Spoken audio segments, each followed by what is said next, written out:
There's so many shows starring Muppets and dozens of movies too. They said they'd watch everyone and they mean it. It's something that they've got to do. So now they've pledged you a lifelong commitment. The Muppets, Matthew and Sam.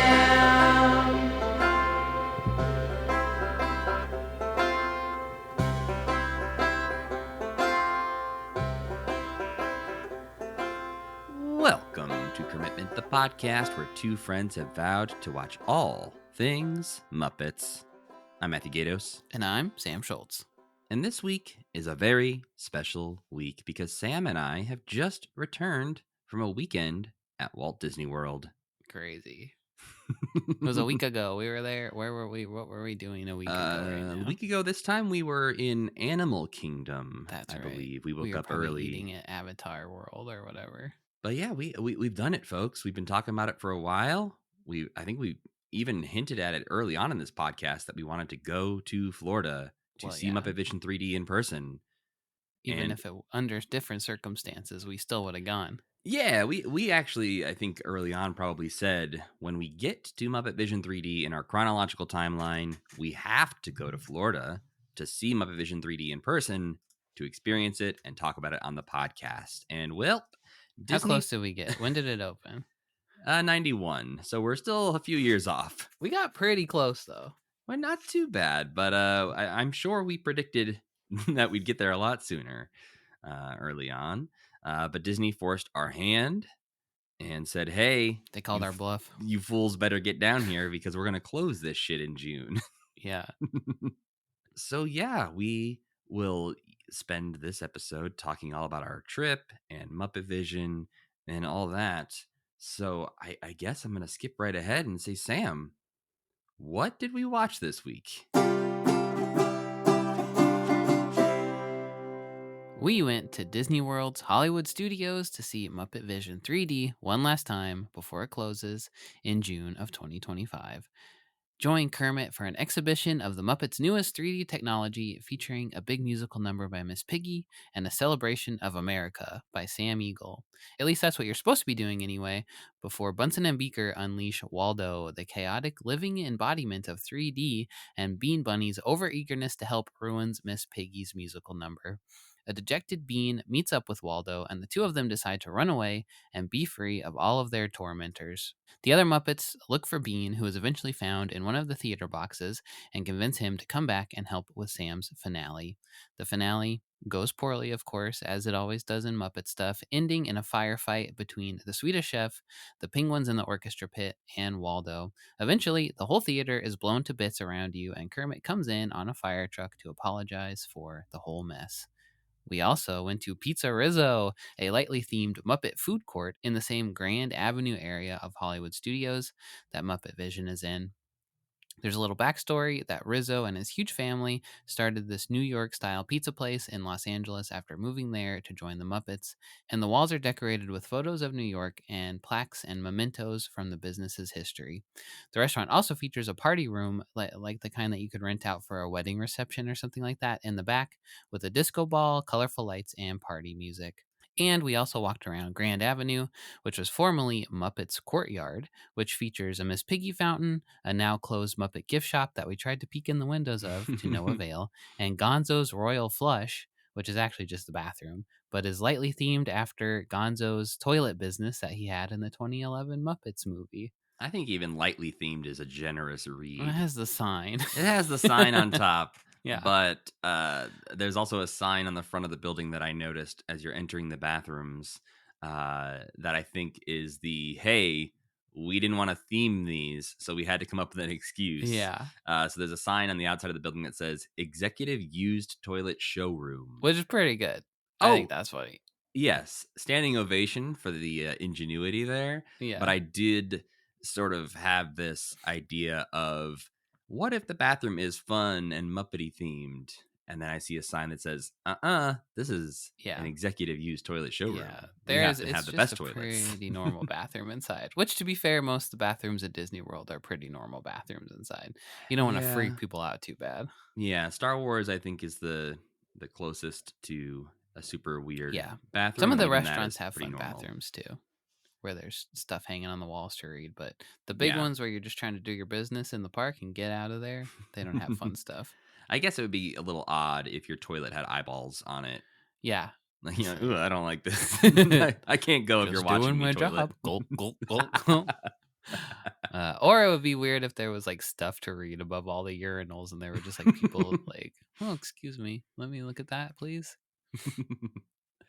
Well, before we get into our, current day Matt and Sam thoughts on our trip, I feel like we should probably throw to Matt and Sam in the parks for a live in the field recording. We brought a little recorder with us with the idea that we would maybe record a bunch of stuff while we were at Walt Disney World, and in reality recorded about 15 minutes of stuff. That's good for me. Oh yeah. It makes Sam's job a lot easier. But yeah, I think we should cut to that audio now, and you'll hear me and Sam immediately after our second and last Muppet Vision 3D experience. We are like 20 feet outside of the exit of Muppet Vision 3D, from which we just exited. Yeah, for our second showing. The second time, and probably our last time ever. Yeah, probably. I mean, unless we come later on in the next couple days that we're still here. Yeah, we probably have not. an opportunity. I treated this one as my last time ever. Yes, I took it in. I watched the whole show. Yep. We sat further back so we could take it all in. Yeah. But yeah, that could very easily be our last time on Muppet Vision 3D. And that's a damn shame. We've been walking around. We're looking at the defunct studio store. Yeah. Me and Matt were trying to like creep our way to peek over the top of the window to see what we could see. Couldn't see anything. You can see a little bit. You can see one Kermit's director chair and a camera with like 3D glasses on it, and a little bit of a set that it's shooting at. But it's really a shame that this whole section wasn't more. There's Pizza Rizzo, of course, but right, which we did have lunch at. And it was fine. Yeah. And we sat in the little disco room, and it was really fun. And it was cute in there, and the theming was fine. Mm-hmm. It doesn't look as dirty and gross as you would think maybe Rizzo's Pizza Place would look. Yeah, like maybe it should if you want to be more on theme. Yeah, but then maybe it shouldn't if you want people to eat your pizza. Yeah. Disney has to find that perfect balance of grungy, but also edible. Yeah. But it's a shame that there isn't more theming here. I think it's unofficially called the Muppet Courtyard, or is it officially called the Muppet Courtyard? I don't think it's officially called that. It's called the Grand Park Avenue. Or something like that. That's right. I think it was like the envisioned idea was that this would be Muppet Courtyard. Yeah. And there was a grand plan for that never saw the light of day. Yeah. So we got the stage one, like studio store, which was open for a while. Mm-hmm. Had some Muppet merch in there. Closed down. Does Probably seem around COVID, maybe? Maybe around COVID. I don't remember if Yeah. that's when it closed or not, but it was definitely open when I was here in 2018. Yeah, I've been here that I remember, but I don't remember what it looked like. Yeah. We learned today that there's like a full set of the Muppet Babies, like Yeah, the nursery the wall. nursery Yeah. walls are in there with that window. Yeah, And which I don't remember I because saw a picture of it in real life and it scared me. It gave me a really bad feeling. I don't want to end up there. As I say, imagine if you could walk in and see it right now. Abandoned. Be unnerving. It's in there. Yeah. You know it's in Oh, there. it's If gotta everything be. else is in there, you know Yeah, it's we can in see there. the cameras and other signs of Muppetdom in that building, Yeah. so it has to exist. But there's just like a very thin veneer of Muppet stuff here. Yeah. And it's too bad they couldn't get the rest of the statues put back in the fountain. It's too bad they couldn't, change some of the window advertisements to Muppet things. But we'll take what we can get. We're Muppet fans. That's what we're used to. What'd you think of the show? I mean, the show's great. I think the show's No great too. notes. I'm very interested to see the Jim Henson Hour and see how much it feels like that.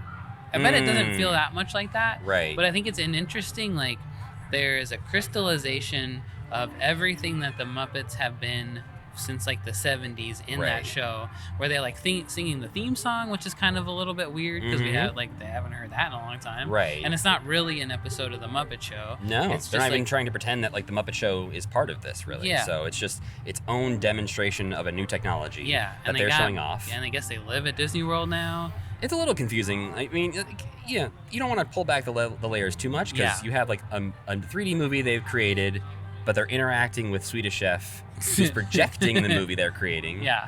There's And a they little- actually spend a lot of it in an empty void. Yeah, and they literally break the fourth wall and then have Oh, yeah. Sweetums both That's true. in this film and outside the. Yeah, so in the last scene theater. of the film, a fire truck with Kermit on it pulls in, kind of like the end of Roger Rabbit, right? Isn't that what happens? Exactly the same thing in Roger Rabbit. But in that's the cartoons world breaking into the real world. Right. It's almost the opposite of what happens Yeah, here. that's right. So Kermit comes in on a fire truck, and then Sweetums is out in the crowd going, "See you later." Yeah. And then you can see Sweetums in the background, and you get the distinct in the background of the film too. Mm-hmm. You get the distinct feeling that the person playing Sweetums knows that that's happening. That's like, how I "Look feel. over And they're here." like, "Look at me, I'm the real Sweetums. Don't worry about it." Yeah. There are people in my eye line who are wearing the exact shirt I am currently wearing. Really? Yeah. There's a couple over there Matt's who got are wearing. I'm wearing the Save Muppet Vision 3D shirt from Magic Kingdom. That's Magic with a K on the end. He's been the belle of the ball. Everybody's coming up to him saying, "I love your shirt, man." Yeah, multiple cast members have Nobody's been like, coming up saying "Ooh, they look at love that." my shirt. I mean, what is your shirt? It's got some fish on it.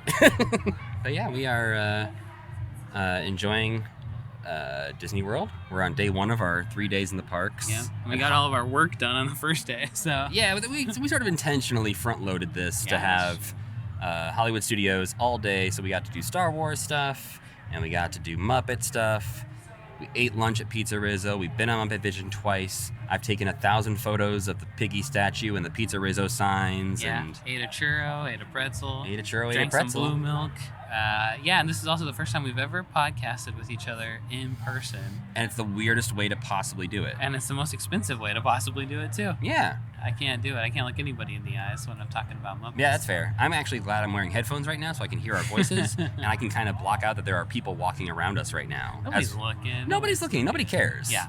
But I'm just holding a fuzzy-looking Muppety recorder. That's the funniest thing. Yeah. But we have seen people with their selfie sticks being like, "And here I go." And they're by themselves. Yeah, and they're not by even like with a themselves. friend. They don't even have a buddy. No. And we have a buddy. Yeah, if I was doing this by myself, I'd feel a little bit more self-conscious, but Yeah. I could just be talking to you and recording it for posterity. So are you sad? I think I'm not currently sad. Yeah. I think, with a lot of Disney stuff, I sort of accept that at one point it will go away. But there is a lot. I think there's both the wasted potential of what could have been here with some of the, I feel like what could have been a Muppet's Courtyard if they had really leaned into it really hard. Totally. And then there's also just I don't know, things like, I said this to you when we were in the banquet hall at Pizza Rizzo, where I was like, I kind of get it. Why this doesn't necessarily align with the current Disney thing. Yeah. But also, it's so weird and good and specific that, come on, guys. Just... When we were sitting in Pizza Rizzo, people got up and started dancing on the little dance floor. Yeah. And that's the only time that I've ever seen anything like when you watch a commercial about Disney World and people are like, let's be spontaneous. Yeah. That's the only time I've ever seen it. Yeah. The theater's always full, and I would bet that the theater's always full a lot of times. It just has high turnover. So people it were doesn't applauding, seem like... people were laughing at Bean Bunny. Yep. They love that little bunny. Yeah, they do. They really love him. I'm interested to get to know more about him. Yeah. Because I do love him from this, I think, mostly. The average, public, they're not going to get to see Bean Bunny anymore. Nope, because they can't watch. I mean, they can watch Tales of Bunny Picnic if they try really hard. I don't know, Muppet Christmas Carol. They can see him in, but most Bean Bunny content isn't just readily available on Disney Plus or anything. Yeah, it's in the vault. And now Bean Bunny is no more, as far as right now. They're gonna destroy his little robotic body. Yeah, jeez, we gotta go steal him. He looks like shit though. He's the worst part of the ride. He doesn't look good. Yeah, he's not great. It's not like he's falling apart or anything. He's just very. He's just never looked like the puppet. Yeah, nothing even. Statler close. and Waldorf looked pretty good. Yeah, but Bean Bunny does not necessarily look like Bean Bunny does. Statler and Waldorf. His eyes. It's his eyes, I think. Yeah, and I was even looking this time, and they're the right. I was like, does he just have black little beady eyes? Yes. What it is his face is very flat as an animatronic, and his puppet version has he has a bigger mouth and nose area that juts out a bit more, so his eyes are set back in his head a little bit more. Yeah. But I think animatronic Bean to have a moving mouth and stuff maybe. I don't think he has a moving mouth. Does he not move his mouth? It doesn't seem like he does. Mm. He's just you're supposed to be far enough away from him. You're not thinking about it. Yeah. Statler and Waldorf, though, I was looking at him the first time we sat really close to them. Mm-hmm. They have flesh. They don't have felt. They have to have rubbery, bendable. They're material. the most realistic Muppets I've ever seen, and it's horrible. Yeah. But they look good. They're fine. They're funny. People laugh so hard at every line that they have. Yeah. It's a good style. I heard some people quoting along, me too. saying the lines along with them. But yeah, no, I think it'll. Are you sad? Yeah, it got me this time when I was thinking, because some of them sound old. Yeah. There's not a lot of I can never remember anybody's name. Mhm. There's not a lot of Richard in the actual show. Right, you have but there's Beaker. a lot of Richard in the pre-show. Right, with Scooter. And his Scooter's sounding a little old. Mhm. And Jim sounding a little old. His Kermit's sounding a little sleepy. Right. Frank doesn't sound any different, and neither does. But when they were all three, when Fozzie, Kermit, and Gonzo were leaning out of the screen looking at Bean, and it was all three of them, and I was like, this is the last time it was all three of them. Yeah. Maybe not really, but it was like... It's pretty close, if not, or at least, like, you know, a release date wise. Like, this came out after, obviously, but, like, I think this is...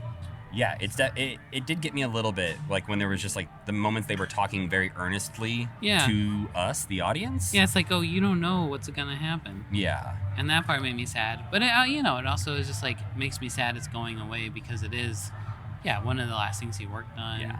And hopefully ends up somewhere that people can see it like they said it would. And it would be great if it moved. It's a huge building. I'm looking at it right now. Yeah. I don't think they can fit it over by the Rock and Roller Coaster.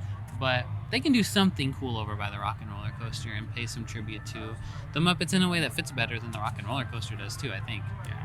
But for now, we need to head to our dinner reservation at the Sci-Fi Dine-In. Yeah, because we're adult men. We're adult men who are about to share a tiny car. Yeah. I want to get a milkshake. Ooh, 2 straws? I'm on my diet, though. Oh no. That's how you know we're adult men. I'm on a wedding diet. I can't get a milkshake. My wife will know. Well, we are heading out of the Muppets Courtyard currently, getting ready to walk past the lovely Miss Piggy Fountain. Oh, yeah, I'm taking it home with me. He's going to take a saw to it, Jebediah Springfield style. Oh, no. But, if you're lucky enough to be able to go before the ride closes, really, there's nothing else like it. And it's like the distillation of everything that the Muppets did in Jim's era.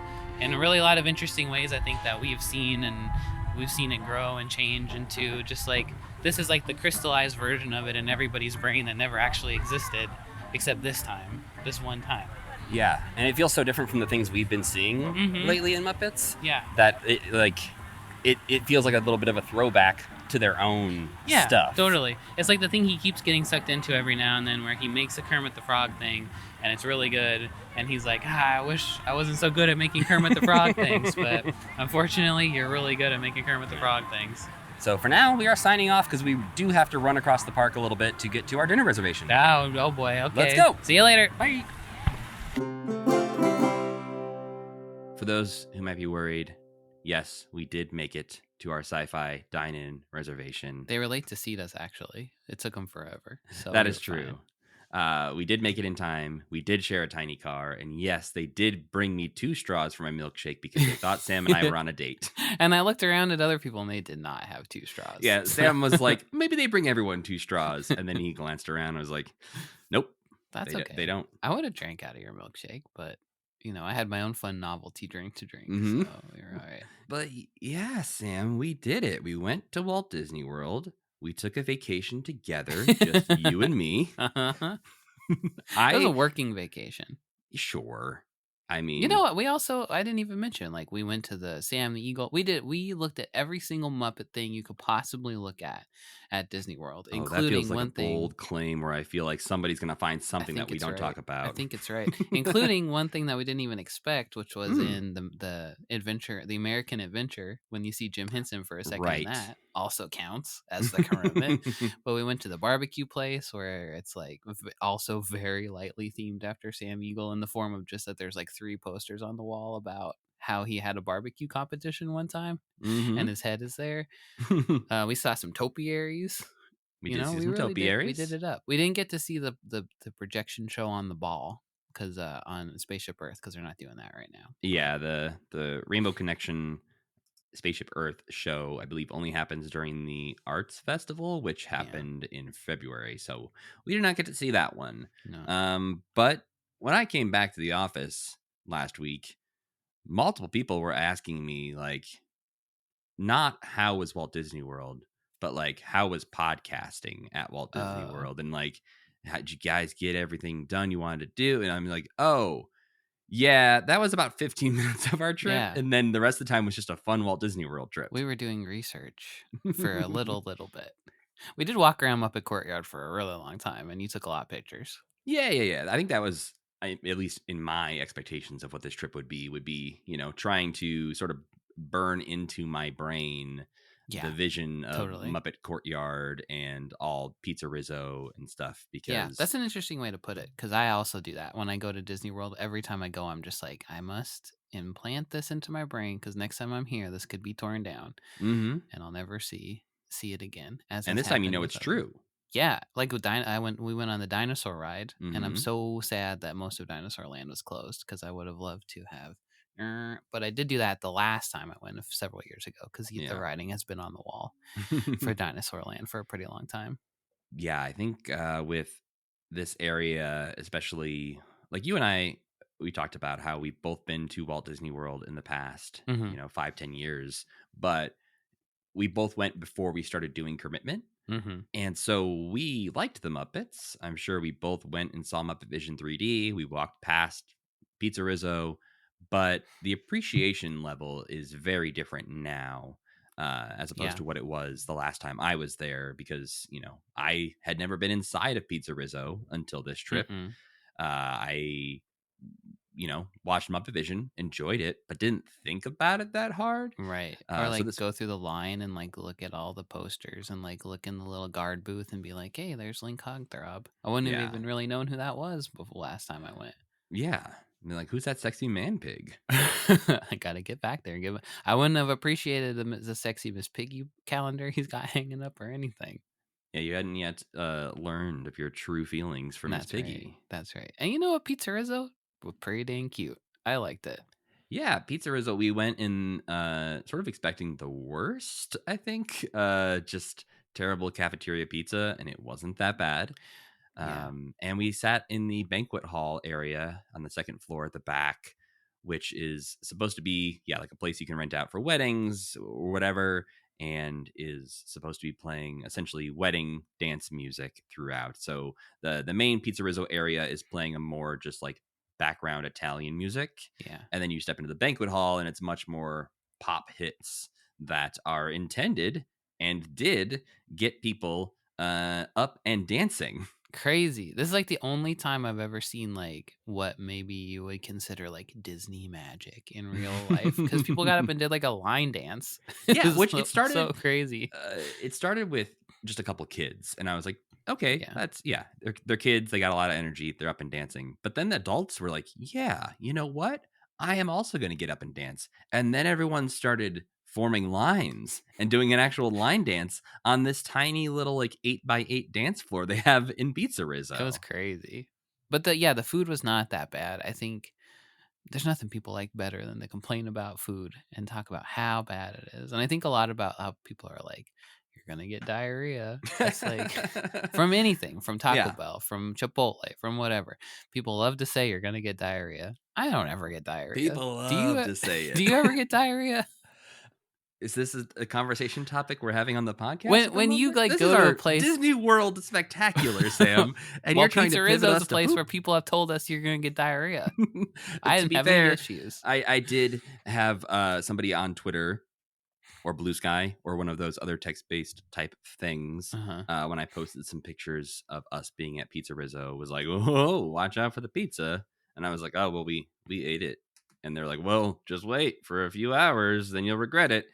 And yeah, no, I will say I didn't regret it. Then they would probably also say, "Well, wait a few years." Someday you'll say, Yeah. "I wish I When your hadn't eaten that doctor, when pizza." you're 40, is like, there's a little blip here on your There's an your entire pizza crust lodged in your heart. You have moments to live. I think for me, Pizza Rizzo is I said this, I think, in the audio that we recorded while we were there, Mhm. but it's I don't know, it's such a weird thing. Like it only opened in 2016. Mhm. Like it's not It was like a Pizza Disney. Planet before that, Yeah, it was a right? Toy Story Yeah. Pizza Planet, which I think was one of my most disappointing Disney World things because it was not like It's Uber not, yeah. themed. It was not the Pizza Planet you would expect. It's like crammed into this warehouse kind of thing that I don't know what the history of that building is, but Yeah, but that's one of those where I'm like, you have such a specific Toy Story idea in the movie of what Pizza Planet is that if you just made that real, I feel like people would be stoked. Right. Well, that's kind of what Disney Quest was. If you did you ever go Mm, there? Like Disney Quest was as close to what Pizza Planet looked like in that movie as it could right. possibly exist, I think. What? But yeah, with Pizza Rizzo, one, it's a bummer that it's only lasting 9 years until they are getting rid of it. But also, I think it is interesting. I'm sure people like Tough Pigs have talked about this thing in the past because they were more aware as these things were going on. Mhm. But the waves of Disney's commitment to Muppets Courtyard and when they were going to incorporate Muppets and when they were not going to incorporate Muppets and how they went through these waves is so interesting, and how quickly they would like pivot directions sometimes. And I think I don't I don't see this like move to Monsters Inc. as a big pivot necessarily. It's like a quick pivot. I'm sure it was very considered for a long time, Uh-huh. but reading through the history of Muppet's Courtyard and Muppet Vision and all this, I just don't know that they ever knew what they really wanted from that area once Jim died. You think before he died there was a grander plan Yeah, or so there actually was. okay.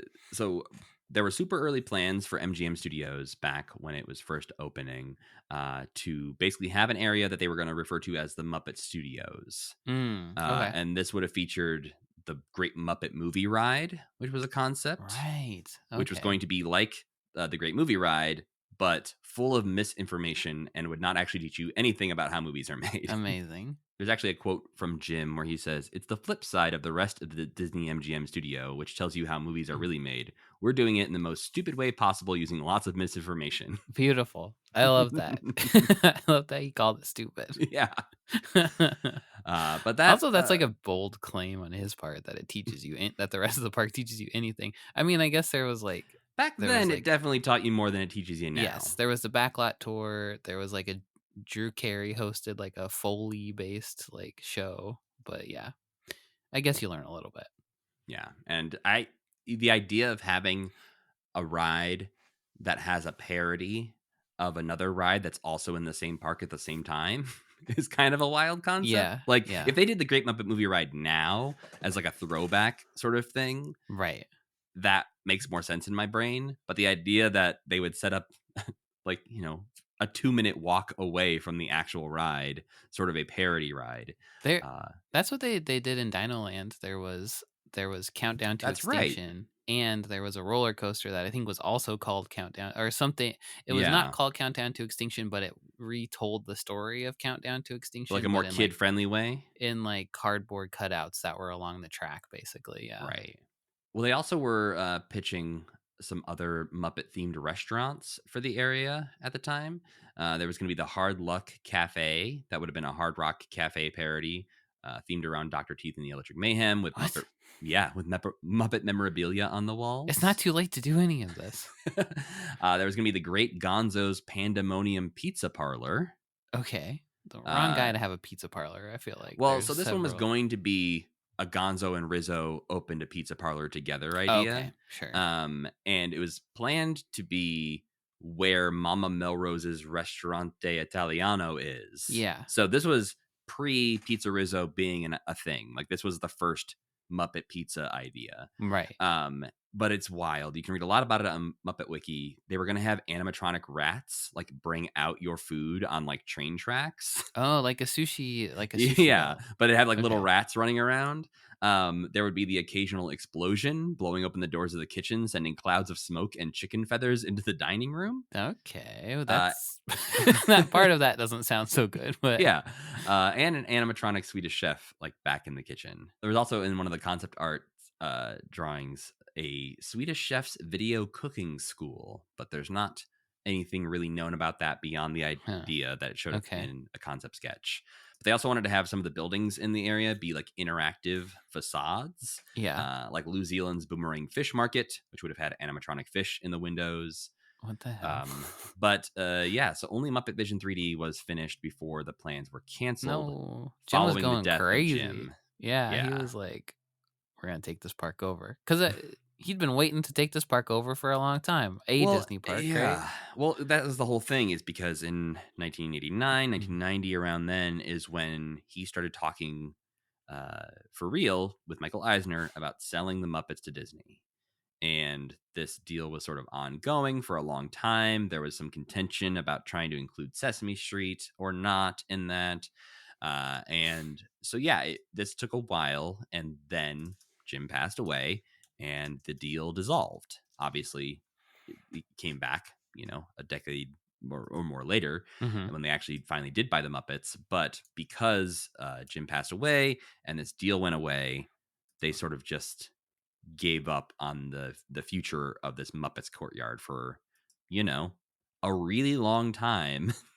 But then in 2016, this whole weird Streets of America area, which is what this became, which was just like some random buildings, and then the Muppets courtyard happened to be nearby. They had to tear down some of the Streets of America to make room for Galaxy's Edge. Right. And so when they did that, it left like this one row of buildings and the Muppets courtyard. And they were like, okay, so let's rebrand this and call it Muppets Courtyard. So from 2016 to 2017, it was officially That's as branded. long as it was Muppet's Courtyard for? Yep. And Jesus, then in God. 2017 is when they announced that this area would be renamed Grand Avenue and the central Muppet Great. area would be called Grand Park. Duh, okay. Much better than Muppets Courtyard. I I All my rem memories I made at Grand Park. I remember when the park I've always loved, MGM Studios, as it Mhm. used to be called, and I remember this part of the park definitely felt more like you could tell it was supposed to be, different shooting location like, different backlot shooting Right. locations, so that's what all the random buildings were, and that doesn't feel like that anymore at all. It is, like, very Yeah. confusing back there for sure. That park in general feels weird. Yeah, Like, there's no really cohesive storytelling happening as you walk around. Like, right. Magic Kingdom obviously is so good at this, where you're walking through Tomorrowland and all of a sudden you're in Fantasyland and then you're in Adventureland. It's like Yeah, the seamless sort of transition that happens between those, and yeah, suddenly you're just in a new land, is so well done that it really highlights how poorly it's done in Hollywood studios, because it everything feels like there's a building in the way of where you want to go. And that yeah, building it's is a just a hard one to big walk blank around for building with sure. ABC billboards on the side of it that you're like, Right.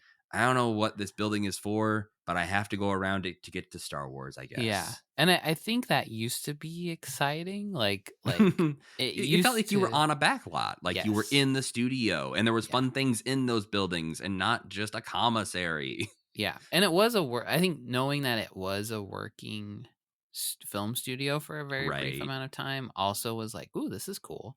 This makes sense why it's that." I still love the, like, old-time Hollywood walk up and then Mhm. the walk back to Tower of Terror.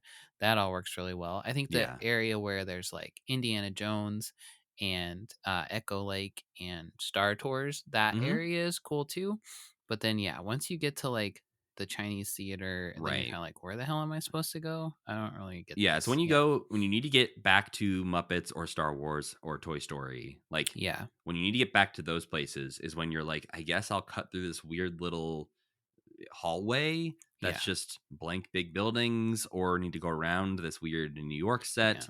I Yeah. think one thing that we talked about as we were there was they used to have the big tower that you could see, the water tower The with water the tower ears with the on it. ears, yeah. And you can't really see, like, I guess you could see the Tower of Terror from everywhere, but maybe you actually can't. But in the other parks, there's always like the castle or the ball, Mhm. and you can be like, that's the middle. But there's no way, like the Man's Chinese Theater is the middle of this park, but you can't see it anywhere. Right. So the whole time you're just like, what the heck? Where the hell am I? Still love it though. I like that it's so funky and like taped together at this point. But it makes me scared for it because, someday they'll say Tower of Terror is going away, but they can't get rid of Mm. Tower of Terror. I was gonna say, I feel like they've got other things to worry about in that park before Tower of Terror Yeah. is on the Right. chopping block, because I do think some of those bigger buildings just need to be reworked with a better Yeah. story or something, because it does feel, which isn't the case, but it almost feels like it was the real back lot where they were making stuff, and then Right. someone decided to put some rides around, but they were like, "You can't touch the businessy buildings. We These. Yeah, need we need these these." ones. Yeah. And so that just ends up feeling like you're not supposed to be in certain areas that you Right. have to go through. I mean, that whole backlot area, that feels right for where you could plug some Muppet stuff in. Yeah, I mean, I don't think that's gonna happen, but No, it's a I don't great think so either. idea. It is really close to Rock and Roller Coaster, though. Yeah, which I realized this morning, Sam, we did not ride. We didn't ride. I think we just literally ran out of time. I think, Yeah, but we talked about it multiple times yeah, during the trip where we were going on different rides and we were talking, about wait times as we were waiting on some things. yeah, And then we just completely forgot about Rock and Roller Coaster. yeah. So we didn't Um, pay our final respects to Aerosmith. I'm okay with that, but I really blame Slinky Dog Dash because I think that that Yeah. ride queue crushed our spirits. Yeah, that was a tough one. That was in general, the park was maybe the some of the emptiest I've ever seen it in a Mm, positive way. And like all of the lines, we just were like, they were long lines, but we were basically walking the whole time through most of them. yeah. But Slinky Dog Dash, brutal, brutal. Like that and Tron was brutal for a different reason, but Yeah. Slinky Dog Dash was a tough one. Yeah, we can get into some of our other Disney World thoughts, but I do want to talk a bit more about Muppet's Courtyard because it is closing. For those who maybe got this far into the podcast and don't know, Yeah. the Muppet's Courtyard, Muppet Vision, Pizza Rizzo, it's all closing June 7th, I believe, is the last operating date. So Mm-hmm. get there before then if you want to enjoy Muppets. Yeah, we tried to peek into the Stage One Company store, which is the building is still there. It still looks from the outside like it should be a Muppet gift shop, Yeah. but since 2020 it has been closed Yeah. and I mean, it has has not big been signs used. outside that say, like, come in here to get Muppet stuff. Yeah, giant Cute. murals on the walls, and Yeah. it's That's, sadly just a big empty building for the past 5 years. yeah, they could have cracked those doors open one last time during this little period. But there's still stuff in there. And I think we probably talked about this maybe in the Mm. live on location. But we heard alarming news that there's a full size Muppet Babies room Well, recreated in yeah, there. there's at least a wall of the nursery is Yeah. in the gift shop, so we could have I faced would our have fears loved that big IRL. window. Yeah. That big window that haunts my nightmares is definitely in there. I saw a picture of that. But there's the Miss Piggy Fountain, which again used to feature Fozzie, Gonzo, and Animal. Used to But spin and play music too. Doesn't do any yeah, of that anymore. and in 2017 is when they need to repair the fountain, and so for a while they took everything out, they turned it into a planter, and then they finally were bringing it back online, turning it back into a fountain, and they just didn't put Fozzie, Gonzo, and Animal back in the fountain. And I don't think they move or anything. They're just I don't think so. I think they statues. were, stationary. So they focused on, I guess, replacing the Miss Piggy and leaving the rest out. But this is also around the time. Uh, this is what I was talking about with the weird timing, where like, okay, so 2016, you open Pizza Rizzo, Hmm. you declare this is Muppet's Courtyard. To me, I'm like, cool, sign of great things to come. You're gonna do something cool here. Then they're like, all right, 2017, we're also gonna repair this fountain. You're like, great, amazing. You're working hard on this location. But then it comes back and you took out some of the Muppets. And then around the same time is when they took down the hot air balloon from the top of Muppet Vision. Yeah. So it's, give with one hand, take with the other sort of situation where, even I think last year, the year before, is when they added new effects to Muppet Vision 3D and they updated Right. the chairs in Muppet Vision 3D. And everyone was like, oh, this is a positive sign. They're going to keep this ride around. And then less than a year later, they're like, haha, no, those were probably just new things we installed so we could make a Monsters Inc. show. In preparation for Mike Wazowski's Laugh Floor 2 or whatever. If they get the Monsters Inc. stuff out of Tomorrowland, though, because of this, that's a Mhm. little victory for me. I don't think that should be in Tomorrowland. What if we just put Gonzo's alien encounter in Tomorrowland? Yes, that would be good. That would be good. Just have Stitch was in there Gonzo. for a while. Yeah. But yeah, Muppet Vision 3D obviously is the main thing we went to pay our respects to. It was written by Bill Prady. It was the last Oh, project yeah. directed by Jim Henson because it was filmed in January of 1990, just a few months before he died. Hmm. Frank is the one who finished up the work on it after Jim passed away. And I think there's a story on Muppet Wiki about Disney was going to pay him like 50 grand or something like that. And he said, like, I don't need the money. I just need some new socks. And so they sent him like a basket of socks after Why he didn't he finished take the it. money? I guess it was more of it, probably a tribute to Jim. He was just like probably in a, Hmm. not a great space. His friend just died and he's like, Yeah. I don't need your money to finish this. It's a passion project. Yeah. I'm surprised there's not like a little dedication plaque to him or something like that somewhere. Well, and at some point they even removed his name from it because it used to say Jim Henson's Oh, Muppet yeah. Vision I'm 3D looking with at the the logo old right now. big logo. And then they, after the, I think 2011 movie, sometime Yeah. in that decade, they replaced the marquee to make it look more like the modern day With that Muppets ugly, the ugly one with the Kermit fringe on the on the M. M. Yeah. Yeah. I don't like that. Which is not what it is anymore, right? Correct. The Muppet Studios logo is now a more traditional Muppet Show font. Yeah. It did used to be called. Okay, so this is another weird thing because I've always called it Muppet Vision 4D, and I'm reading about it right Oh, now, and apparently it was called that in that. Remember that? Do you ever play that computer game Magic Kingdom Explorer, where it was just like a I don't map? think I have actually. I've seen it, but I don't think I've ever been lucky enough to play it. I had that game, and it apparently was called Muppet Vision 4D game. I had that advertisement for Disney World, but it was cool. It had like behind the scenes, like Yeah. how stuff was made. But it was apparently called Muppet Vision 4D on that, and also I'm looking at a map from like 1990 something, and it's also called Muppet Vision 4D on this, but it was apparently never actually called that like on the ride itself. Well, yeah, I think it's not incorrect. They have It's a 4D experience there's to be bubbles, sure. there's water. Yeah. That's end of list maybe. There's some smoke. Yeah, maybe it blows wind There's a on you. Sweetums. Some wind blows on you, I believe, and I Sweetums. think Yeah, wind used to blow on you more when I that think so too. vacuum part happens. Yeah, But this is the now sad. it feels like okay, maybe the air conditioner just turned on. Yeah, this is the sad reality of theme park rides is that like they Mm, just slowly strip parts away that they're like this was too expensive, this was too yeah. expensive. Like Tower of Terror used to have like steam in the basement and stuff, and now it's Mhm. just not there. Or like uh I'm sure I could think of another good example, but I can't right now. Oh, like the guns in Galaxy's Edge, where it's just like Right. they broke too many times. We're just not even gonna try to fix them anymore.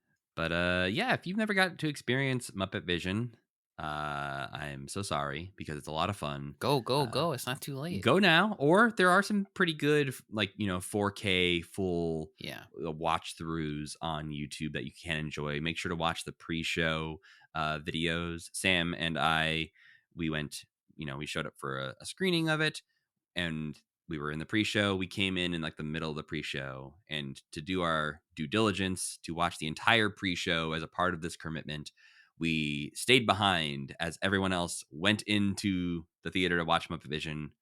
We waited because we wanted to watch the entire show from the beginning, and I was fully prepared to like have to explain to the cast members like, oh no, don't worry about us, we're gonna hang back to watch the show.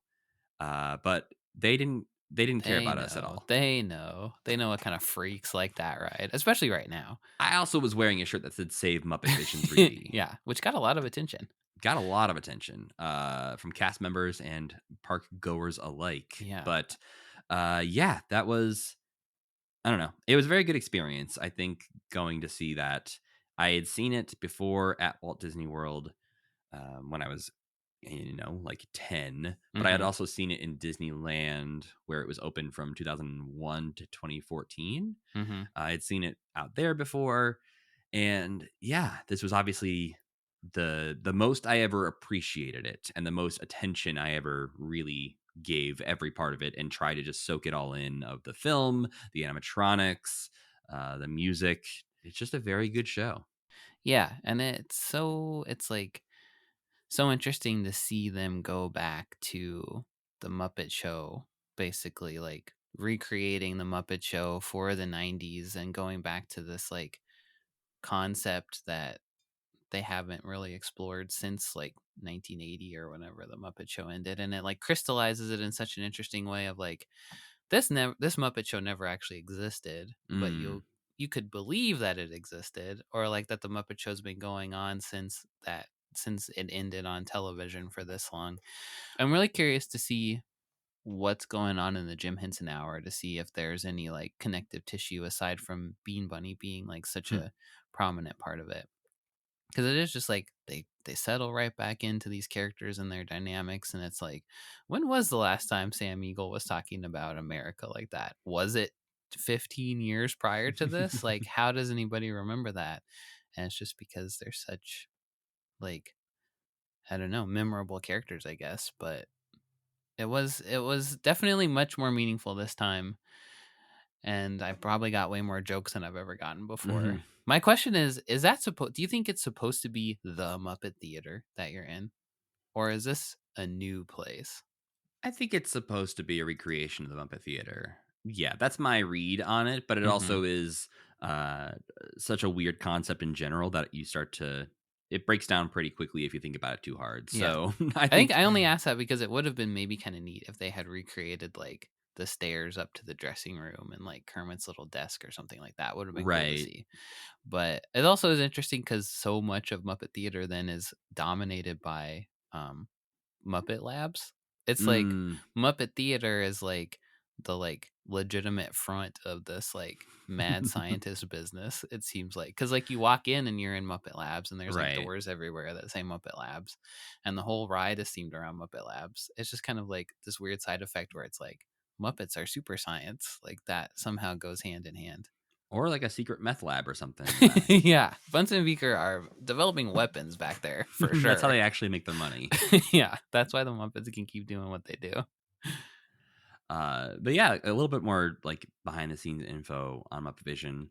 It was opened on the 1 year anniversary of Jim Henson's death Mm. on May 16th, 1991, and the pre-show was directed by David Gumpel, who will go on to direct a bunch of other Muppet things, like a Hmm. lot of direct-to-video stuff, including some of the VHSs we've been watching recently. And they filmed the pre-show at the Jim Henson's Carriage House in New York City. Oh, So cool. again, I've been in that room where where they were shooting that. That's a great little pre-show. They cram so many guys into it. Yeah, I wish I could like set up just like 3 monitors in my office that were like always playing this pre-show. Uh huh. I guess I would need 6 because at Yeah, one because some point of they it, shoot yeah, across to the other 3. So I'd yeah. have to have Scooter 6 like monitors. Scooter checks all of them, and yeah, like breaks the fiction of those three monitors and like Mm. goes around to all It's of a them. really good subtle moment Yeah. though. Yeah. Also think it's like also you can feel so much when you know so much about how Jim wanted the future of entertainment to be, or like how much he Mm, made stuff where it was like, we're exploding into your living room. Like how right. excited he must have been to make this thing where like things were coming out of the screen and it was like he had control of every single thing that you saw. It's definitely like the culmination of his desire to make something like truly fourth wall breaking in that way that he's always trying to do with his stuff of like they're there they're meta putting on a show for you and you can see all the different bits and pieces of it. I wonder how much of it he saw before he died. That's a good question. I don't imagine they got extremely far Hmm. into the process because I imagine there's a lot of work that has to go into something like this to make it Right. work. So I'm sure concept art and maybe some initial edits or something, but that's just a few months after they shot it is when he died. Hmm. So I'm not sure, but it is one of those things where I think about if they were making Muppet Vision today, what theme park tricks would they maybe incorporate? Because you see things in like Mickey's Runaway Railway where you're watching something on the screen and the Right. screen explodes and you get to walk through the screen. And I feel like that is primed to use in Yeah. something like Muppet Vision, where at the end of just instead of the screen exploding and you see outside, the screen could actually somehow disappear in part, and you like Sweetums could actually be behind the screen there in person. Yeah.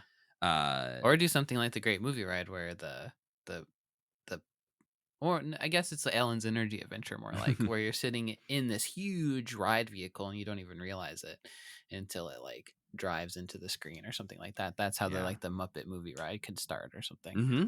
it is a shame it's going away. I am glad I've got to see it so many times in Yeah. my life, but especially this trip was obviously very special. I also I think the maybe nowadays the orchestra of penguins Hmm. is fun, Hmm. but thinking about it, I'm like, oh yeah, it's just way cheaper probably than to like recreate the actual orchestra of the Muppet Show. Right, because the penguins only have a couple of different movements they need to Yeah, make. but it would Yeah, have been fun to be able to see like Animal down there playing the because Animal's not even in this. I don't think is he? Like Rolf and Animal, lots of notable absences. yeah. I did want to note something I found on Muppet Wiki is apparently in 2009 they upgraded the show to be digital, Mm, which I'm guessing was just easier on the gear right, to right. do a digital projection as opposed to an actual film projection every time. And David Gumpel, the guy who directed the pre-show, he said in November 2008 that he had directed a new version of the pre-show What? and that it was going to be included with the updated attraction when they like reopened for the digital projection. He did not say when that was expected to debut, and it never did. What the heck? So there's a massive unseen Muppets piece of media It would hidden seem, away deep in Disney. yeah, it would seem that there is maybe a different pre-show somewhere out there for Muppet Vision 3D that was made in 2008. What? That probably wouldn't. I mean, it probably wouldn't have been as good as the original one. But Maybe that's why they scrapped it. Maybe they watched yeah, it and they're like, yeah, it's good, but not as good. yeah. I guess then how do you hope they preserve this? There's been rumors, there's been talks of preserving it I in don't know. some way, and I don't know if they actually have an idea at the I wish moment they or hadn't if they even said just anything yeah. because it sets up to set up any kind of expectation when the reality is going to be you can watch it on Disney Plus is Which honestly, fine. But I would rather have that than this disappearing forever yeah, because the yeah, the recordings people have done from the theater, they're either very blurry because this is a 3D movie and they're right. recording this without glasses, or I know some people have like put some glasses over their camera and recorded it so it's not as blurry, but it's not a perfect one-to-one recreation of this Yeah. film, But which if yeah. like you said, there this park is so much wasted space. It feels like there's a whole backlot area. There's that weird place where like the Incredibles come sometimes and just stand around, or like the place to Oh, the that left weird of the little Pixar place that I think was closed when we were there. yeah, I Just think had it a big was. door that was like, hey, this is where we put Pixar stuff sometimes.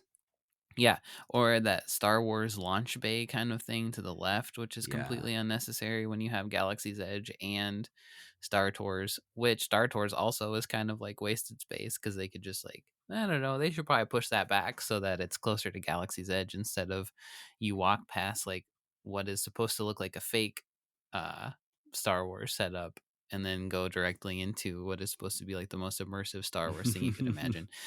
So my if I was the boss of the parks, Let him have it, Sam. and Let's someday go. I What do will you got? be. Someday I will be. You could tear down. I'm looking at a huge blank building next to Rock and Roller Coaster that is Well, like okay. maybe like the Mickey and Friends like stage show or something like that Well, so this where is they used to have Lightning McQueen's Racing Academy there. mm, And they are about to put a big old villains show in there, which is oh going to be set in a big classic looking theater. ah So there is a chance, I think some people are holding out hope that maybe in a few years, the villain show winds down yeah. and they bring back Muppet Vision 3D, maybe a I little have smaller, maybe a little different, but in that building right next to the new Electric Mayhem rock and roller coaster. I have not heard this before. But you just cut down some trees back there and go over some grass behind Rock and Roller Coaster? Because this map shows the show buildings. Like, there's nothing. There's that big building where the villains thing will be. There's Rock and Roller Coaster. You just plow all that over. You put Muppet Vision 3D right back. Or you Just just bring it flat on back. that whole forest you got over there and just make a Yeah. whole new Muppet land, bigger than Galaxy's Edge. Yeah. But I mean, I have a lot of hope for Rock and Roller Coaster is so weird because it is at the end of this like old time Hollywood kind of promenade that you walk, and you're walking to the Tower of Terror. But then if you look to your left, suddenly there is like big signs that say like K Rock. 99.9 or whatever, like 90 style signs and arrows and a big sign that says Aerosmith.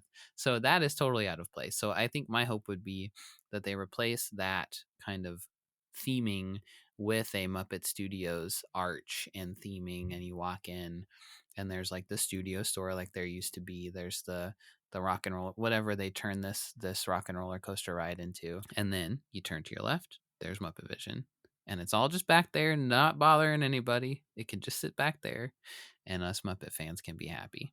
I That would be my mean, ideal. But I don't even know what you do besides bring it back or have it on Disney Plus. I don't know what the intermediate there could possibly be. right, which is why when they say preserve it in some way, it's like Yeah. I don't know what that means.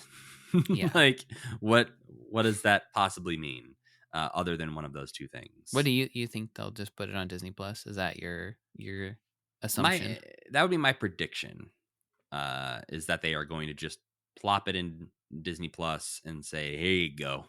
Yeah. Well, you can watch it whenever you want. You don't have to pay us $5,000 to come down to Disney World and see it."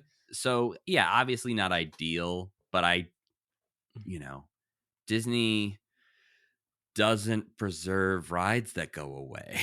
Like Yeah.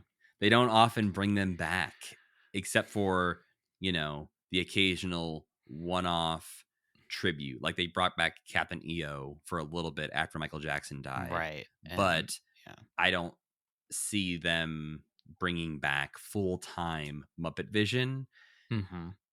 unless they're planning to put out like a series of Muppet films in the next 5-10 years that are Yeah. gonna blow up the Muppet fandom. But Yeah. I just don't But know that there's enough. I think the Rock and Roller Coaster could be that. Like, I think whatever they retheme it as, I think people get excited about the concept of the Muppets more than they do about like movies Yes. and TV shows of the Muppets. So it feels like adding Muppet things to a park. Hmm. It's like, I don't know, it's like building that Snow White train car. It's like, who gives a shit about Snow White, really? But they built a new roller coaster for it like 5 years ago or whatever. And Yeah. that's like seems weird, except that it's such a cultural touchstone. But if they made a Snow White movie, nobody would go see it, right? But people still, What a weird hypothetical you've just tossed out yeah. there, Sam. What are the But odds? you can build a Muppet ride, and then you'll be Yeah. on the news because they'll say, "Wow, remember the Muppets? We all love the Muppets, right?" But if they release a Muppet movie, nobody would go see it. So Yeah. putting a ride in a park has like that same, even longer tail of like Twilight Zone. Nobody gives a shit about the Twilight Zone, but people remember what it is because. Right. So yeah, I think this could be like a rallying moment of some sort, especially if they like kind of go for it, and you go back there and you're like, "Whoa, I'm in Muppet Studios. This feels awesome." I think 20 years ago, you're right. Oh And wow, I think that's the way Disney was thinking about things of yeah, this isn't necessarily important or super like pop culture relevant, uh but huh, we can make it more relevant or make people interested by leaning in harder. yeah, And now it feels like they're playing the safer game of okay, Avengers, okay, Star Wars, yeah. okay, this But I thing. think that's burning them because people hate the Avengers land, and people kind of hate the Yeah. Star Wars land too. It is odd how that seems to have turned in a weird Yeah, way, where I feel like there's a couple of years there where people are like, this is amazing. yeah, And I think people are getting bored of it, which is interesting. Yeah, I do think Disney has the power to make people care about the Muppets, but I think there's some people in a boardroom saying, why would we bother? People don't care about the yeah. Muppets. Then that's a real problem. You got to Yeah. get the people in the boardroom out of there. Put us in the boardroom. Yeah, well, yeah. Like if Disney wasn't, or if the parks somehow were not like part of the like publicly traded part of Disney, I feel like Mm. things would be way different. Where you'd still have like, let's do whatever we want, we'll have fun. But that's just like everything has to be an IP. And I'm curious, like if they were replacing Muppet Land with something I cared about, how I would feel about it. But Monsters Inc. Right. just seems like barely has anything to do with. That's the thing that I hate when they dilute the point of the park, because like Magic Kingdom Right. you can put anything in. Tomorrowland's a bit of an exception where that one's kind of screwed up, but but like but like MGM Studios, Hollywood Studios, that's supposed to be movie. Animal Kingdom, that's supposed to Yeah. be animal. So like when you put Avatar in Animal Kingdom, it's kind of like that's a movie. That could have gone in movie. Tear it down and put Avatar over there instead. Or like Yeah. Monsters Inc. is like that's a movie, I guess, but it's not a movie about movies, which is what this is supposed to all be. Well, and like, yeah, building Monstropolis does not make me think about how an animated 3D movie is made. It Right. doesn't teach me anything about how Right. Pixar makes movies. Like, at least, Star Wars also doesn't make a ton of sense to have. But you're traveling into a movie. Yes. Like, Well, and you're also, I think, at least if it's a live action movie that you're yeah, able to like experience a little bit, so you totally. can almost feel like you're in a Star Wars movie. Yeah. Like, I guess you can kind of do that with Monsters Inc. as well. But But who wants to? I think it's just interesting that they still act like that's what the park is. Like, that's the thing, is like, you could change what the park is. You Yeah. could make it a whole new theme, but you still are trying to hold on to that MGM Studios where the movies are made kind of thing, but only with like 10% of what you're actually doing in that park. I'd say maybe like 30%. But yeah. There's definitely like the front part of the park. Yeah, where it's like a celebration of media. But I don't know. I don't know how you change the theme like without just tearing so much of it down. Or Yeah. like I but think it's more of a slow burn like they did with the pier in California Adventure. yeah, but I Where hate eventually what they're they like, did with the "Oh, beer. did you notice that we've replaced everything with Pixar? Well, now it's Pixar up here. You're Yeah. welcome." I hate that because then you got Mickey's head on that Mm. Pixar themed Ferris wheel, which doesn't make any sense. But they I don't can't think take you that. do anymore. Yeah, Mickey's on there. Is he still? Yeah, and he wasn't even there to begin with. Actually, now I'm looking at it. No, they had a big scary son. Yeah, I forgot about that. But yeah, it's still the big Mickey head. Okay. I think California Adventure suffers the same problem where when they try to make a theme park that's based on making movies for some reason, they get really distracted and they're like, But like the they Muppets sh- are the perfect yeah, candidates for that idea. yeah, So totally. the idea of the Great Muppet Movie Ride, or the idea of the Muppets being a part of the original MGM Studios idea, was Yeah, perfect because they are, I don't know, you could plop them into any behind the scenes movie thing right. and they are gonna fit right in. Yeah. Like how many rides have we ride where we were like, Muppets would have been great in this. Just get Sam Eagle in there Yeah. hosting the American Adventure. Yeah, that might change the tone of it just a little bit if you're Well, they'd like have to have Mark Twain, Benjamin Franklin, and Sam the Eagle. that would be a fun theme throughout all of the parks where you could walk 10 feet to the left and see like the shitty Muppet version of everything. But I think in terms of how it holds up as a Muppet product, Muppets Vision 3D also is like great. It's like funny. I think it's the Mm. funniest Statler and Waldorf have ever been, in my opinion. The part where Kermit he's too. like, Kermit has some great jokes. Kermit's great. Yeah, Kermit has like Kermit's very zen in this, I feel like. He is not Mm. freaking out about how bad everything's going. He's like, Yes. we live in Florida now. We got this Disney contract. Everything's going to be okay. Even if we blow this theater up 12 times a day. Doesn't Yeah, matter. there's a lot of just like, that happened. The little joke he has where he's like, we invited the greatest scientists in the world. Unfortunately, none of them showed up. Or like when Statler's like when he's like, sorry lady, because he says The there's goofy just like mask. so Yeah. many, yeah, there's just so many funny parts, and it was great to sit in it with the heat. Like the audience was full, Yeah. and everybody was really into it, and there were like kids who were like losing their minds and like Yeah. laughing at these characters that are so old. Yeah, I It did just felt have nice. we talked a little bit, I think, in the clip we recorded on location about a sadness coming over us a little bit when Yeah. we were watching it for the second time, and really thinking about like, not only is this like our last time watching it, but like people in general aren't going to be able to watch this for much longer. And I Yeah. did have a moment where there was all these like people quoting it and kids laughing and clapping Mhm. along, where I was like, man, I would love to take my daughter to this in a few years. Yeah. And I You won't be able to Maybe do that. you'll get to. Maybe they'll I'm bring going to it have to back. show her a shitty YouTube recording and be like, I swear this was cool. I promise. Yeah. Imagine the people doing commitment and I'll get some little 100 like years from now. Statler and Waldorf figures and be like, now look, imagine over here, there's robots. Yeah. That's how Maybe they're gonna there's preserve it. I'm just gonna make a full scale recreation in my house.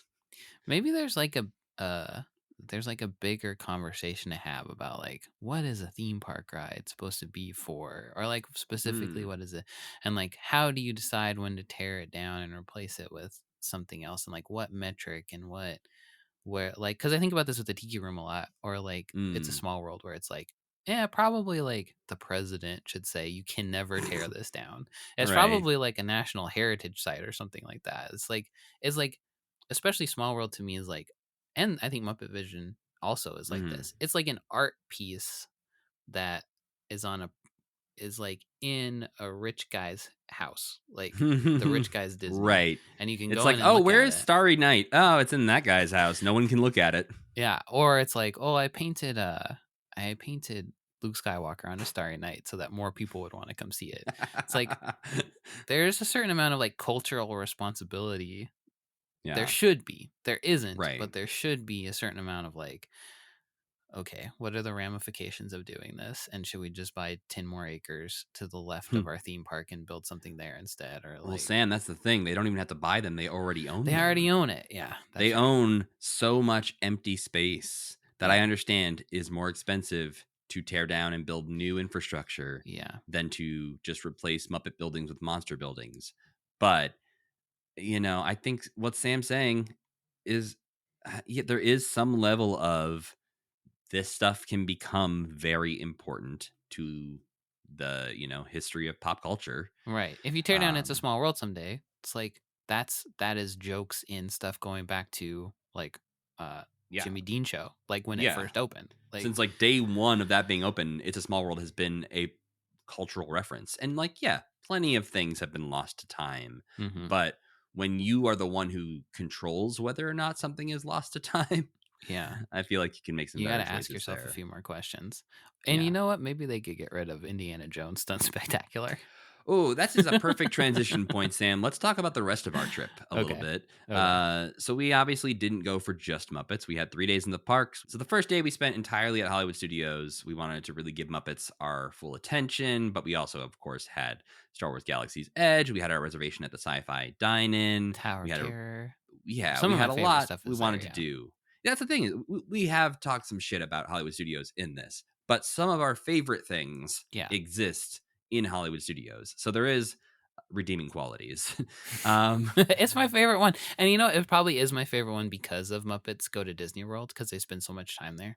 I yeah, think is probably a big mm, motivator, but I also love scary rides. So Tower of yeah. Terror is like directly my Tower of shit. Terror is great. And we had nighttime reservations at Oga's Cantina, so we got to be in the parks a little past That place close is when we were fun too. leaving. And our bartenders were fun. Bartenders were great. The second day we woke up early to go to Animal Kingdom. We did all the Pandora stuff. We did Everest. We did Dinosaur for the last time as Mm, well. yeah. We had a nice little morning in Animal Kingdom before popping over to Magic Kingdom in the afternoon and spending the rest of our day there. We ended our night at Trader Sam's Tiki Terrace in Grog That Grotto. place ruled. Yeah, we had some cocktails at Grog Grotto, where if you have not been to Trader Sam's, it's a tiki bar that's very much Disneyified, where when you order certain drinks, the entire bar is affected by what you have ordered. So a volcano will go off, the lights will change. Sometimes there's a storm that breaks out, and a A tiki big god gets clam, angry. or like a big clam will open and your drink will be inside of the clam. Mm-hmm. And then yeah, our It's third also day. almost every drink. So it's like constantly Yes. happening. And these poor wait staff people are just like doing these skits like 15 times an hour. But they're having fun with it, They seems seem to be like. having a good time. Yeah. And then, yeah, our last day in the park was just Epcot all day, where we rode Ratatouille. We visited all the different little countries. We saw Sam Eagle's barbecue joint. That is barely a Sam Eagle barbecue joint. We rode the new Guardians ride, which was really fun. We rode that twice Yeah. because it's very, very good. It was great. We rode most of the rides that we intended to ride. We forgot about Rock and Roller Coaster. Yeah. We rode most of Uh, the big stuff though. yeah, we wrote all the new stuff that we hadn't written before, like Hmm. Tron Light Cycle, which we can say, I will say, not a great queue, not nearly as themed as you think it might be, And yes, that Yeah. ride is as short as everyone has warned you it is. Yeah. I would hazard to say it is not worth it. It almost seems like a ride that they built so that all of the bad teenagers in the park could go to there. I would And say because Guardians exists, oh especially, yeah, yeah. you don't need to ride Tron as long as you're going to ride Guardians because Yeah. Guardians is a better, longer roller coaster with better theming. Yeah, when we got off Tron, we were like, "That was just Space Mountain, boo." And then when we went on Guardians, we were like, "That was Space Mountain, hooray!" Because they are Yes. both two Space Mountains. But They're very Space Mountain-y, but Guardians is a lot more fun. yeah, the Um, music makes a big difference.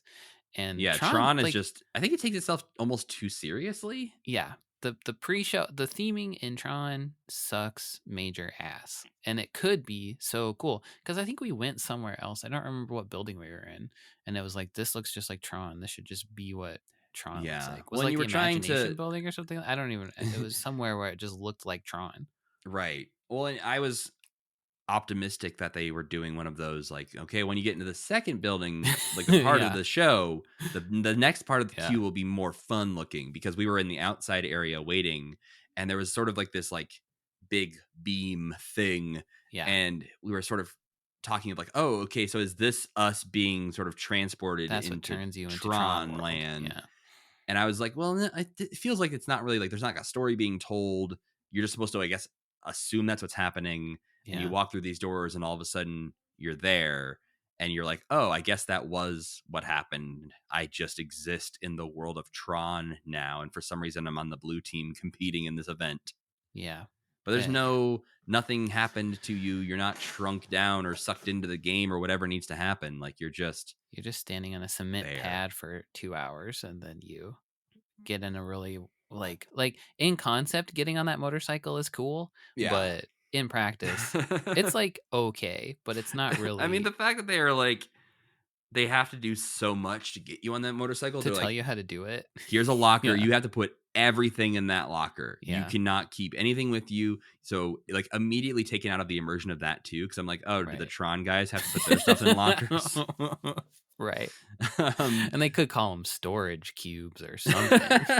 yeah, I do like when Yeah, the facade has to drop a little bit, like on Rise of the yeah. Resistance, where the people are like, "We're here to save you. Get in the cars. All right, is everyone's seatbelt Buckle, buckled? pull Pull in the your yellow straps. All tab, right, please. now let's Pull the go. Let's get you to the Resistance." Yeah, um, but yeah, I think Tron Light Cycle is fine once, but yeah, really not worth like a 4 hour wait or anything if that's the problem.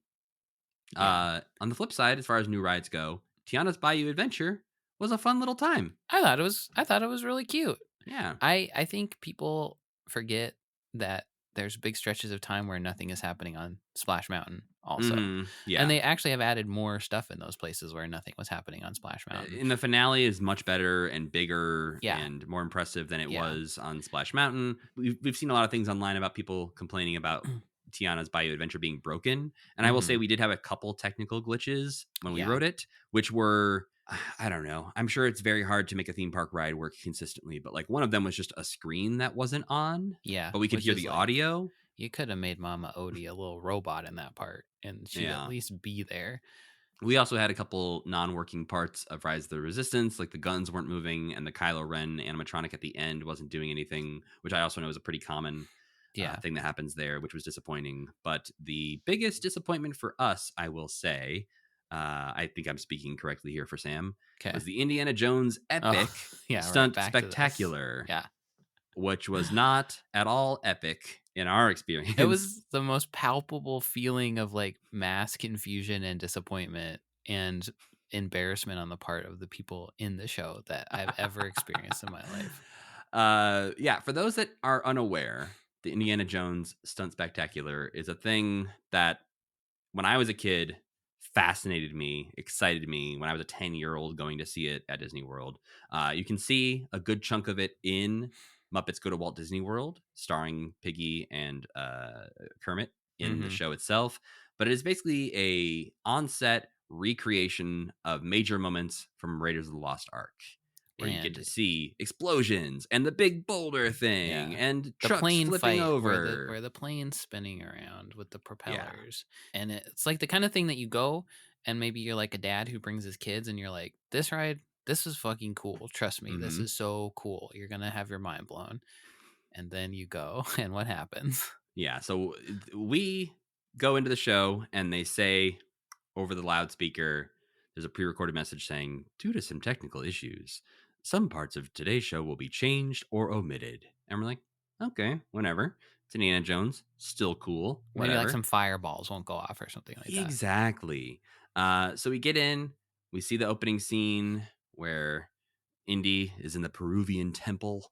He's getting the little golden god off the thing. And of course, the big ball rolls after him.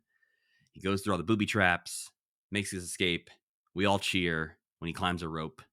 The moments at which people cheer in that thing is a little weird. Well, it's cool to see somebody doing it in real life. Yeah. Um, and then that wraps up, and we are treated to what I think Sam and I decided are some of the weirdest cast member jobs at Walt Disney World is the Disney cast members who have to pretend to be on-set directors and camera people for a Yeah. stunt show, Yeah. which does not actually feature working cameras or a director that is necessary. But they set up the next scene, which is always the next scene, which is the streets of Cairo, where they're climbing on the buildings, they're jumping off of things, they're running around, fighting they're some fighting goons. acrobats. Yeah. Yeah. And this is where the show would normally go on to there's a Jeep that Marianne gets taken away in. Indy shoots at the Jeep. It flips over. It blows up. He thinks she's in there. Oh my God. But guess what? Nope, she's fine. It was all a stunt. But we did get to see a truck flip and blow up, which is really cool, right?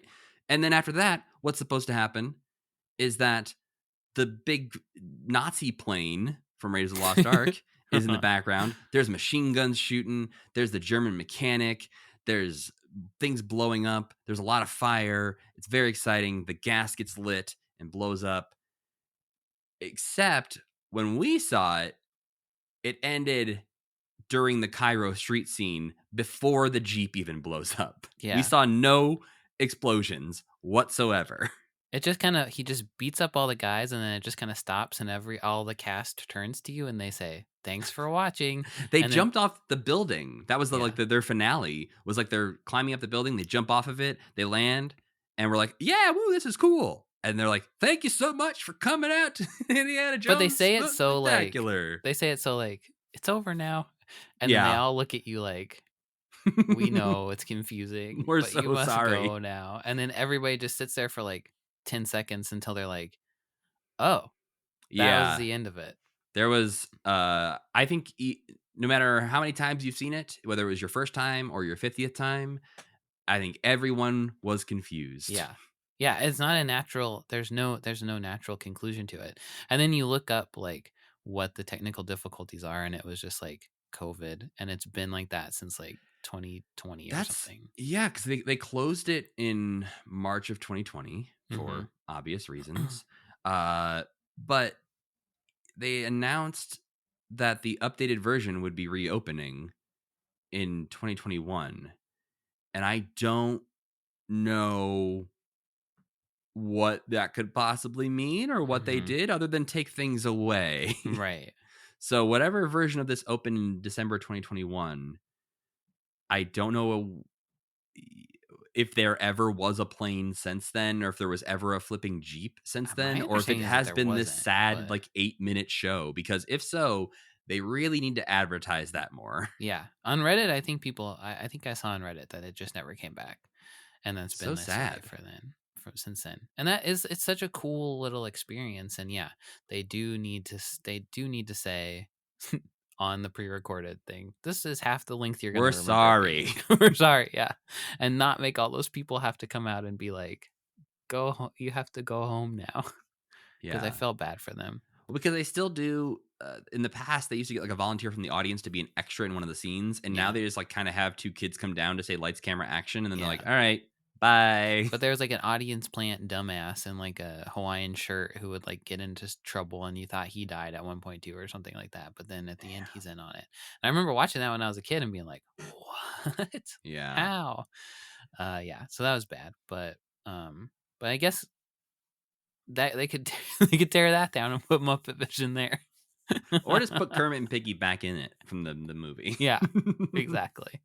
I mean, honestly, that's just one of those things I want them to fix and make it like it used to be. Like it Yeah. was such a good, fun show, especially when I was a kid. That Yeah, it the is. idea that like you go in and cram in all of these people into There's this and big, it's still full every time. yeah, Like, yeah, people were very excited and then very confused. yeah. But we did have a very good time. I think I'm speaking for I did. myself. Yeah. I haven't seen Sam since the airport. Yeah. I So mean, that MGM Studios, I think I did more on this trip than I think I've ever done before in terms of just, and I think it's because it was so empty.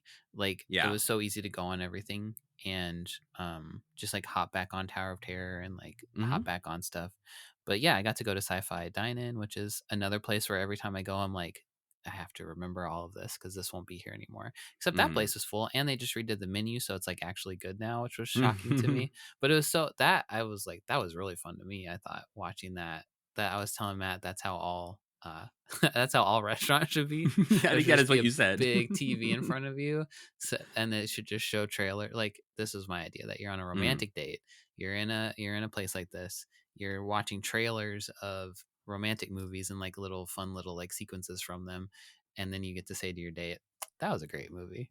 Ah, beautiful. And you seeing like cute stuff because me and Matt were having a great time talking about what was on screen.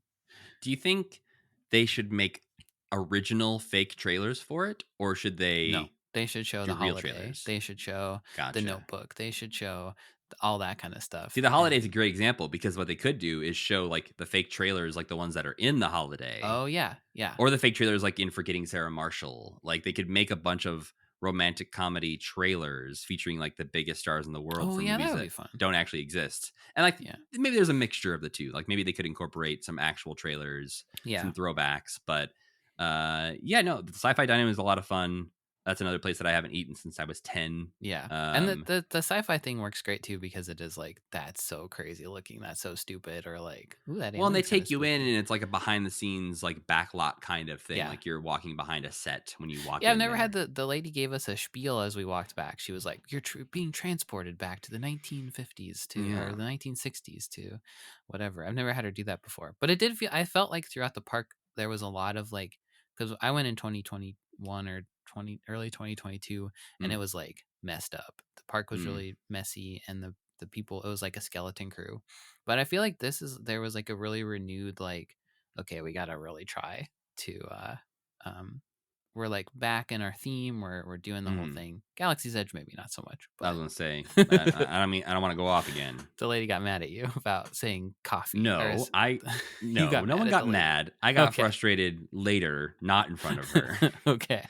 because it's Galaxy's Edge. For those that haven't been, at least in the past, it was very sort of strict with the way the cast members sort of treated the language. Mm-hmm. So instead of like good morning or hello, they'd say bright suns or like to the spire or whatever when you're leaving. And in the world of Star Wars, coffee does not exist. It is called calf. So I walk up to Ronto's Roasters. We're having breakfast there. I get a Ronto breakfast wrap, no problem. I look at the menu and I say, and I'll have a black calf. Which is what it says on the menu. That's what it says in the menu. And the woman working the counter goes, "What?" And I say, "I'll have a black calf." And she's like, "Oh, you want black coffee?" And I say, "Yes." Because I go to pay with my Magic Band, which this was Oh. the first morning, first breakfast. Go to pay with my Magic Band, and it asked me for a pin, which I didn't realize I had to set up. And I'm like, "Oh, it's asking for a pin. I can just pay with my card. I'll set up that later." And she's like, "Well, if you go to the desk at your resort when you get back tonight, the people at the desk can help you out with that." And I was like, "No, you're not supposed to know about Disney resorts. You're supposed to say like when you travel back to your planet, because that's what they used to do at Galaxy's Edge. Is like if you brought up something about Disneyland or a Uh-huh. Disney princess, they would say like, "Oh, I've heard rumors of that planet." And now they're just Wow. like, "Yeah, your Disney resort guest services will help you with your Magic Band when you get back there." And I'm like, what have they done to my beautiful Hey, not the Galaxy's lady who gave Edge? me my iced calf. She was fully invested. Hmm. That was my first interaction with a cast member at like Disney World for our trip, and I was like, "Oh no, here we go." But thankfully, the rest of the trip was great. Well, then to wrap up our Disney World adventure, I just want to say thank you again to our Patreon patrons who helped support this trip and make it happen.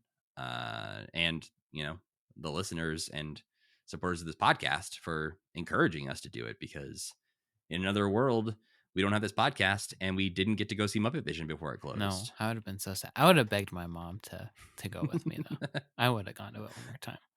Thankfully, you didn't have to beg anyone. I was more than happy to go with you and to go to Muppet Vision 3D one last time. And we got to go again when the whatever roller coaster it is opens. We will have to go again sometime. I have a feeling it will not just be the two of us when that trip happens. I have a Yeah, feeling that it might that's be a a good bigger point. family trip. Yeah, true.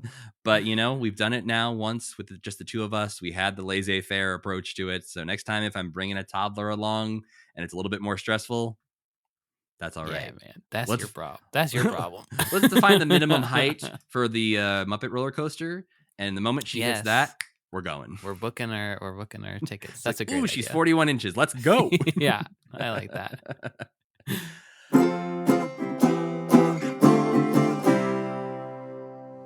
Well then, Sam, I gotta return to form here a little bit and ask, since I saw you last, what non-Muppet things did you enjoy this week? I love like I can't strategy RPG games where you're like moving your little like Final Fantasy Tactics is the best one I can think of. Right. Or You like got a bunch of guys like on a grid. yeah, You're moving and them you're around. moving them around the grid. And I've been looking for a fun one. I like XCOM a lot. I like Final Fantasy Tactics, but I've been playing this kind of older Switch game. I think it's 4 or 5 years old at this point, but still $60 because it's a Switch game. Called Triangle Tactics, which is like partially kind of just like a novel because they talk so goddamn much in it.